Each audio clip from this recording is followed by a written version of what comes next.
This week's Red Dead Online update has given players the incredibly rare opportunity to make absolutely game-changing money.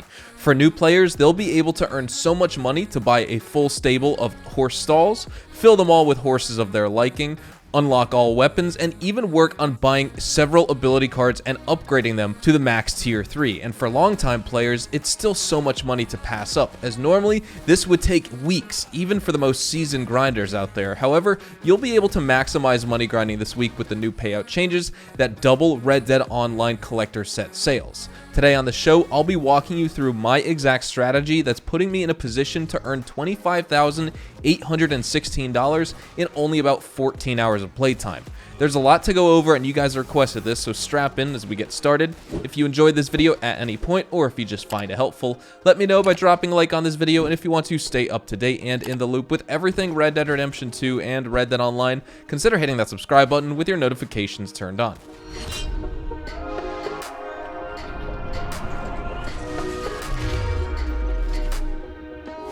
So, like I said, we have the collector bonus this week when selling sets to Madame Nazar, where you can earn double money on all collection sets sold. The individual collection items are not included with this bonus, so only selling one item and not a full set won't be double money. But there is also a double roll XP bonus that's applied to the XP you earn while you're collecting items. You do get that 1500 XP bonus when you sell a full set. That's not double XP, but the XP you earn, the 100, 200, or even 300 XP when you pull collectibles out of the ground, is double XP this week. So if you're looking to rank up the roll fast as well, you can max it out in probably about 4 or so hours this week.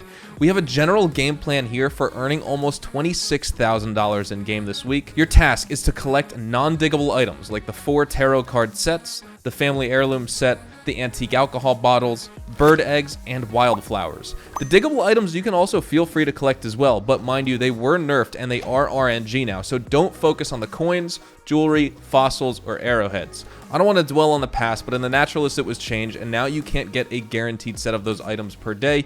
You used to be able to 100% because they had static spawns, but now it's RNG, so you may get duplicates, or you could get lucky with the full set. But I would recommend casuals avoid this unless you want to add lots of time onto your money-making process. Just stick with the non-diggable items. Now, collecting these non-diggable items will take you on average about 2 hours.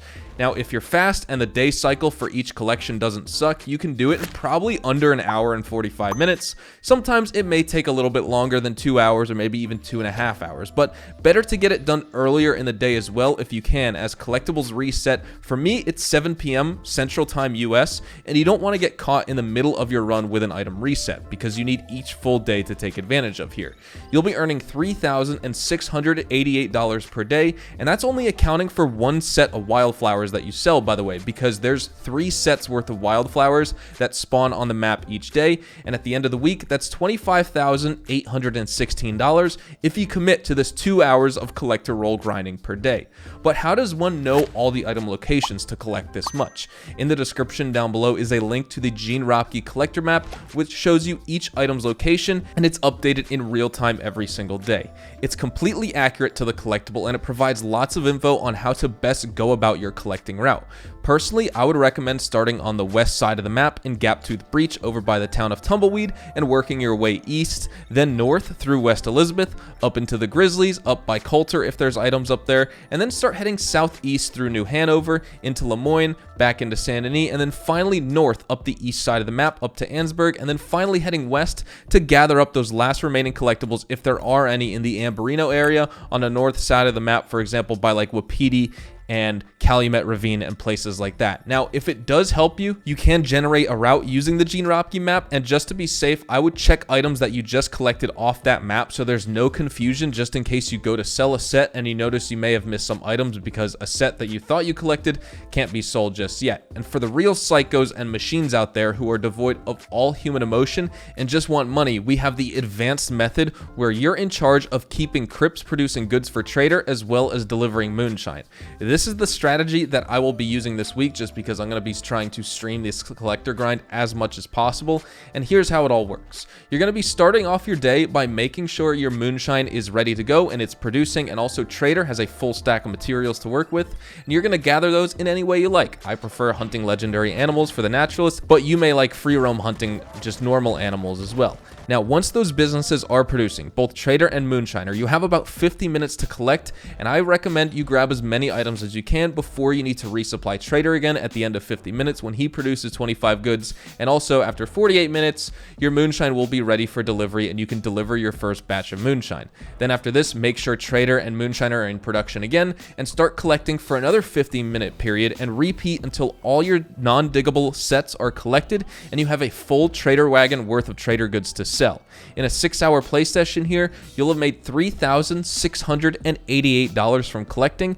You'll have sold your $625 Trader goods wagon in a long distance delivery, and you'll also make $904 from 4 individual $226 berry cobbler moonshine recipes that you sold. I recommend you make the berry cobbler recipe, as that recipe is always available. The buyer for it is always available, I should say. So it should be the recipe that you always make, despite it being 2-star mid-tier moonshine. Also, the 3-star moonshine usually takes antique alcohol bottles or wildflowers that you could put towards selling in a set for double money this week, by the way, as well. So that's $5,217 in just about 6 hours, give or take an hour. And if you keep up that fight for a week straight, you will walk away with $36,519 when the bonus expires next week. Granted, of course, you need to make sure you did this on Tuesday, as that's already 1 day off your full week's collecting bonus, because it's Wednesday when I'm uploading this video. I'm making it on Tuesday night, and I did the full run today just to get a head start for the week. But now that you have the tools, I recommend you hit it hard today, tomorrow, Friday, throughout the weekend, and into next week if you have some time to sit around and game. Now, the second method is definitely more time consuming. However, if you have only about 6 hours this week to play some games, then just collect those non-diggable sets for an easy several $1,000s. Grinding stranger missions, story missions, which are also double money this week as well, by the way, bounties, or even naturalist legendary animal hunting missions would take you weeks, maybe even months to make this much money, and you'll be able to do it this week in under 15 hours of playtime. Now, I know collecting can be super tedious, and for many people, including myself, it's been really boring, especially if you used to use the collector role to make money super fast. But with this week, waste no time here. I urge you to take some initiative, and I challenge you to try and collect as much as possible this week. I'll personally be doing that, and I have not been inspired to do so in over a year and a half, by the way.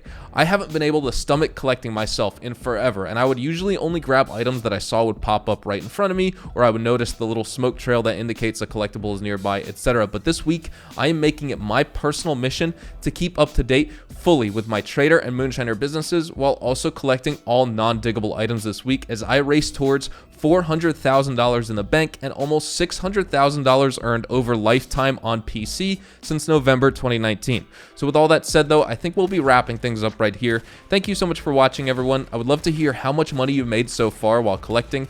Hopefully you all enjoyed the video today, and if you did, hopefully I earned your like on it. And of course, if you are new to my channel and you want to stay up to date with all the best Red Dead Online and Rockstar Games content, consider hitting that subscribe button so you don't miss out on a single thing. We consistently talk about updates, news, information, tips, tricks, and even leaks, and we'll keep you guys updated here on the channel daily, so make sure you hit that subscribe button. If you also want to follow me over on Twitch, Twitter, and Instagram, those are the best places to get connected with me outside of YouTube, and you're more than welcome to ask me any questions on there. You can follow me at HazardousHDTV, and all of my social media links can be found in the description down below. With that being said, thank you all so much for watching. Hope you all have a fantastic day, and I will see you guys in the next Red Dead Online video. Adios, amigos.